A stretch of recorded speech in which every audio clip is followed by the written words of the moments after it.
Chemical bonds. The first type of chemical bond is called an alloy. It's metallic bonding, where you have two metals bonded together. And the important thing to know about this is when you have two metals bonded together, you have a sea of electrons. The electrons are very mobile. They can move, and since they can move, they're very good conductors of heat and electricity. That's why we use copper wiring. Ionic bonds. Ionic bonds are held together by electrostatic forces, and these are between cations and anions. Cations are metals, remember? Anions are nonmetals. So what happens is they transfer electrons. The metals lose their electrons, and the nonmetals gain the electrons.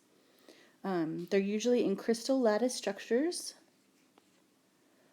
They are solids with high melting points. They dissolve in water, and they conduct electricity. And those two are very important, that they dissolve in water and they conduct electricity. So their oxidation numbers is just the charge of the ion. It tells you how many electrons they've gained or lost, and we've labeled this on our periodic table.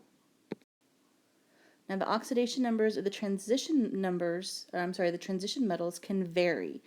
The ones that you need to know, though, are iron, lead, copper. That's probably it. Those ones are the ones that you see most often, and you'll need to know those.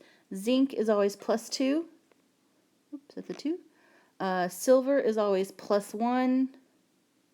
And that's probably all the ones you need to know. Okay. Now I said ionic compounds, they dissolve in water, and when they do, they're called aqueous solutions. Aqueous solutions conduct electricity, and they're called electrolytes. This is an acid. HCl is a strong acid, and then your ionic compounds are all strong electrolytes because they dissociate completely into ions. Some compounds will dissolve in water, like sugar or ethanol. They'll dissolve, but they won't conduct electricity, and so they're called non-electrolytes. All right, so we want to write the formula for aluminum oxide using the Lewis dot structures. So we have aluminum. Oh, that's kind of hard to see.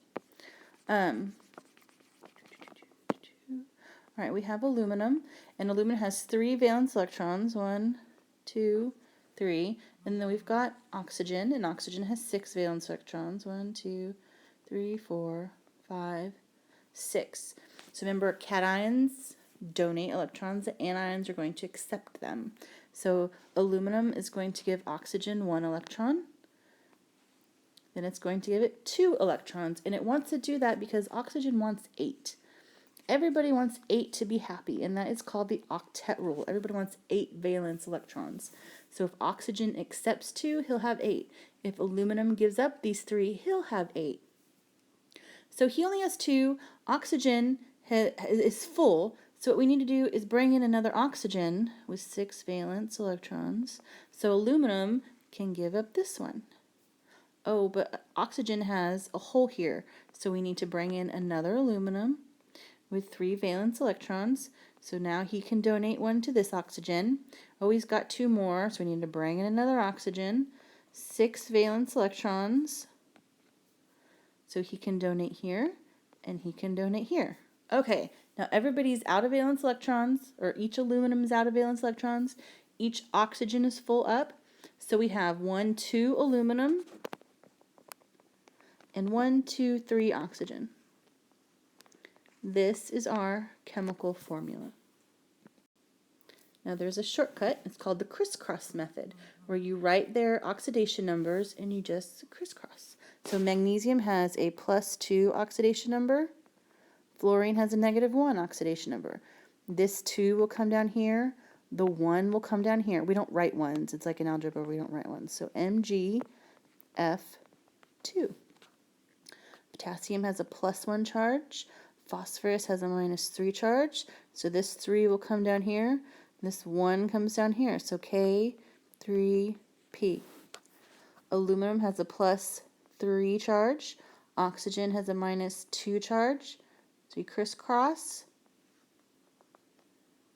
Al2O3, which is exactly what we got last time. All right, polyatomic ions. Sorry guys, you just have to memorize those. Naming ionic compounds. So you write the name of the cation first. In this case, it's iron. Then you add the name of the anion and add IDE to the ending. Oxide. That's oxygen. If your cation is a transition metal and has multiple oxidation states, which iron does, you have to tell me the charge of it in Roman numerals. So because of the crisscross method, I know this 3 right here came from this charge, came from up top. So this is iron 3 oxide. Naming acids. Okay, remember we said acids will dissociate in water too. They're electrolytes.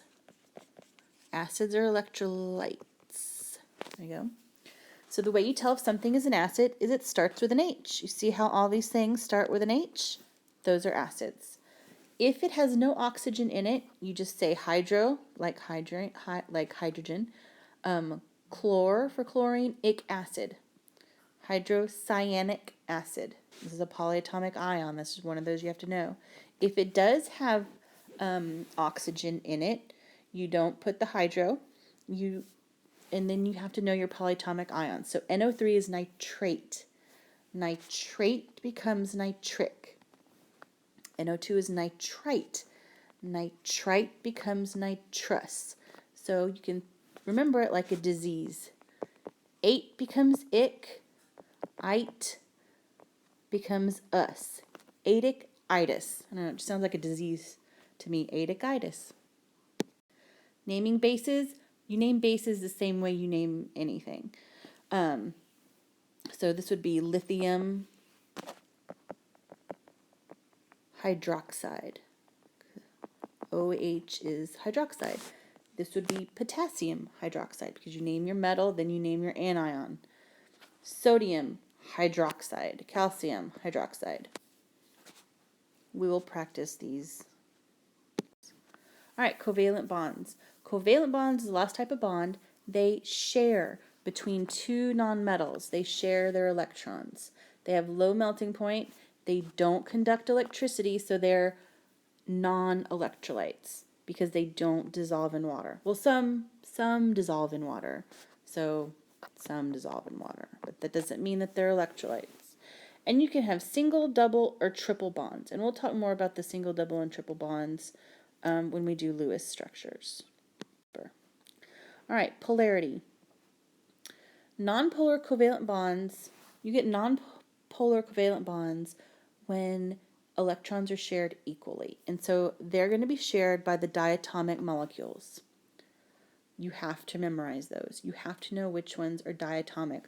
All that means is they're not found together, or they're not found alone. They're always found together. Polar covalent bonds are shared unequally because of different sizes and different electronegativities. So if I've got HCl, if you remember your electronegativity increases to the right and up, chlorine is a lot more electronegative than hydrogen. So most of the electrons are going to hang out around chlorine. So you're going to get a bigger electron cloud than little hydrogen over here. All right, naming covalent compounds, very easy. You have to memorize this chart. All you do is you look up your prefix. So N2, that means di. So you have di-nitrogen. We have 3-chlorine. Trichloride. So you always add that IDE ending. The only exception here is you don't use mono with the first element.